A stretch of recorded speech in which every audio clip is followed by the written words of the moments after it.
Welcome to today's Webdocs and Forms Workflow Automation how-to session. In this how-to session, I'll be focusing on how you can create your first form with the Webdocs Forms Management system. First, you need to be able to log in as a designer into the Forms Management system through the web interface. This is done with permissions inside the system that were granted to you to your user account. When you log into the system, you can see here I have what we call my projects. My projects are folders or containers that contain forms, and it could be a single form or multiple forms, and then also can contain workflows, which will be covered in a later section. For today's demonstration purposes, I'm going to be creating what we call a new project. So I'll create a new project and I'll call it my first form.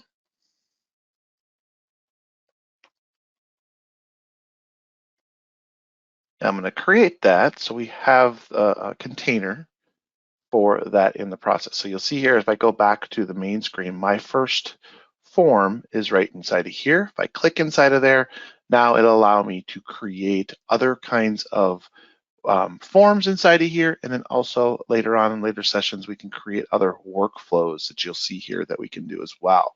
So the first one here we're going to do is create a new form.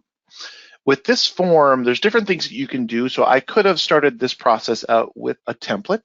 So you could create a template that has some of those common elements in there already that you might want to bring consistency to the organization on.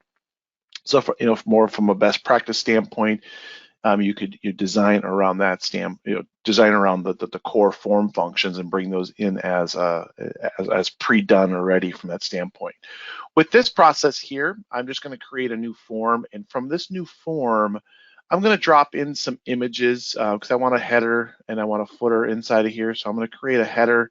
I'm going to grab that image box here. So you'll see here I can quickly grab from the palette over here on the left-hand panel. Everything is usable to me at this point, right? So, and there's different things inside of here, from controls that I can put inside of the form, like drop-down boxes, text boxes, radio boxes, and things like that inside of here, and some pre-formatted like email options and phone number stuff, and which we'll get into here in just a second, but also design element things too, which we'll cover briefly in this video as well.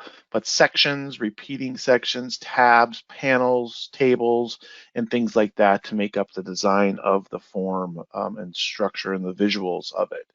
For this case here, what I'm going to do is I need to put like a header inside of here. So I'm going to go and choose a file here, and I'm going to choose my Help Systems logo, blue logo, and I'm going to upload that.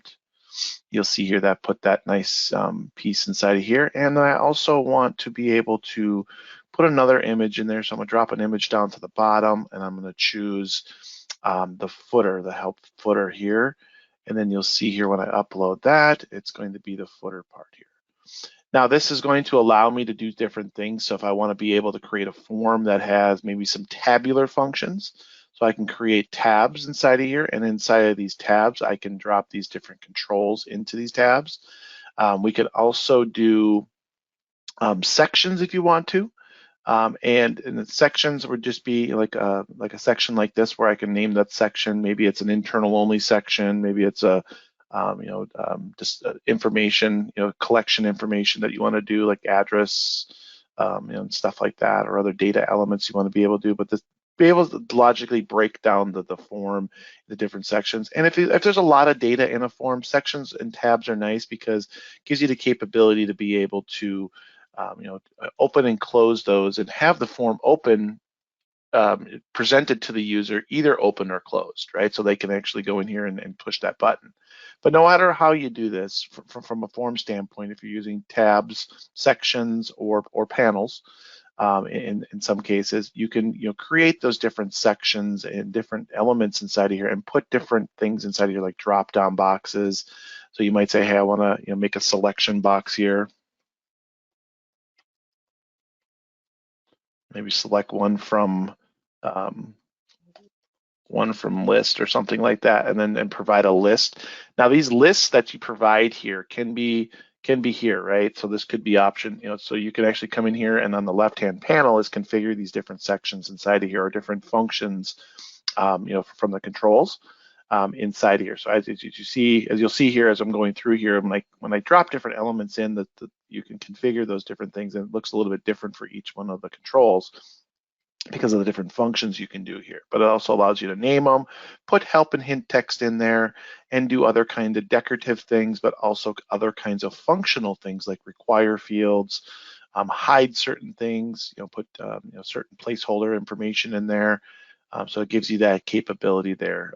Placeholder information would be like if I wanted to be able to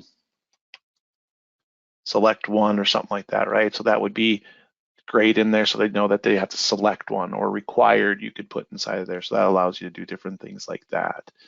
These drop-down boxes not only can be provided in the form, but they also can be database driven. So if you need to be able to connect to a database and bind that to a database or a table, you can bind that to a database or table too, dependent on if it's I'll call it a single use, or if you have a form that you want to be able to use multiple on there as well. Now there's different things inside here I can drop. From a simplicity standpoint, I can drop dates inside of here. I can drop phone numbers inside of here. And you'll see when I drop a phone number inside of here, the form is actually, with some of these controls, it actually gives you some of that detail and format inside of here. And you have control to change that inside of here if you want.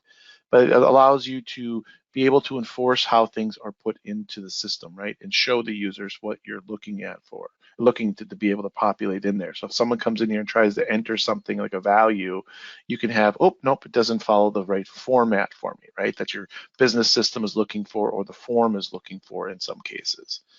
So this is going to allow you to be able to do those different things. So you be able to drop those different controls in. If you want to put like a text area inside of there for notes or whatever, you can do that. So you can have notes sections inside of here, and be able to create these different fields and functions inside of the form. Now we do have signature controls. So if you need to be able to collect signatures, we have signature controls. So you can put signatures and date controls together inside of here and format them into the form. We also have like radio boxes and check boxes. Check boxes would be, hey, select as many as you want to. So I can say select, from that list. You have stuff pre-selected if you want to. Radio button would be an on or off kind of a thing, so you can select yes or no, or or a value that you want to be able to do. So that gives you that control there to be able to populate that information. Now we also have things, so we are talking about data collection inside of a form. Forms can also be used for document collection. So if you see inside of here, I can put an upload control in here that can connect to a camera, a file system, to be able to upload these different kinds of form.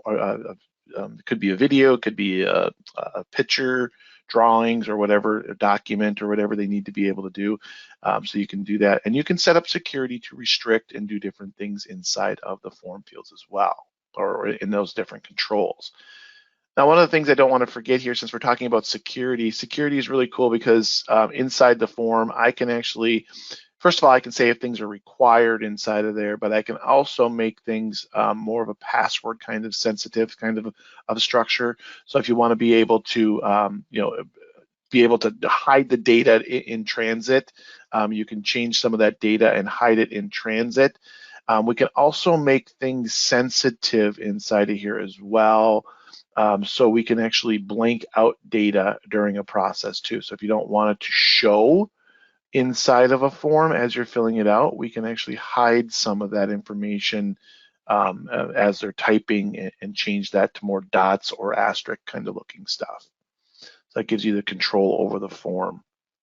Now the form can have, we won't get into this session, it'll be some of the later sessions, but we can have business rules inside of here, and think of the business rules as if statement kind of structures, right? But you don't have to write them. We can write rule code if you want to in JavaScript, but all the rule code and stuff is created for you with the conditions or rule builder functions.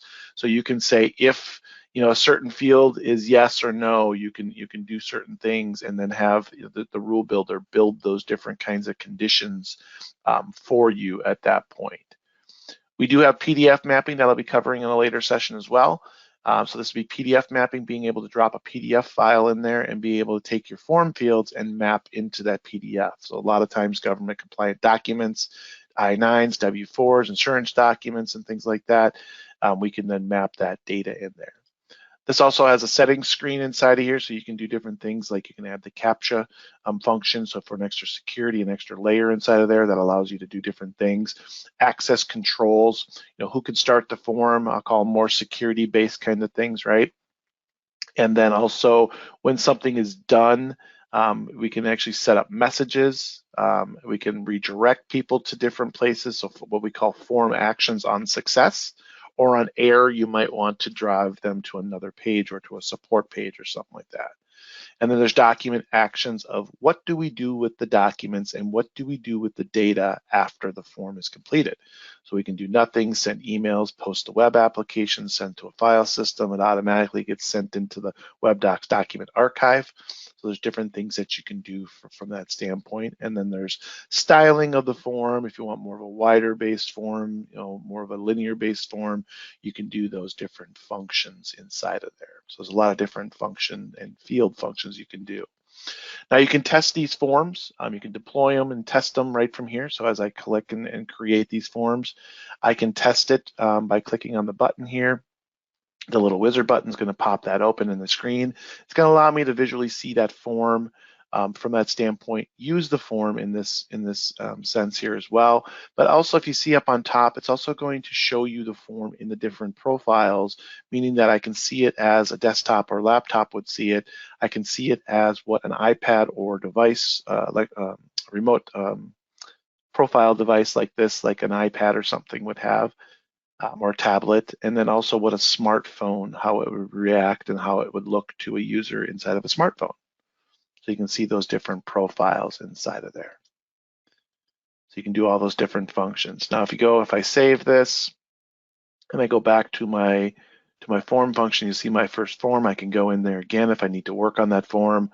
I can do different things with security inside of here. I can edit, I can test it again. Like I said, I can deploy, I can share it and publish and do all those different things inside of here from the function standpoint. If I need to go and edit it, I can just go and click on that form again and then edit that form and make the changes so we can have that control. I want to thank everyone for coming to the video here today and looking at how to create your first form and start that process of removing paper-based documents and creating web-based forms with workflow. Thank you for your time.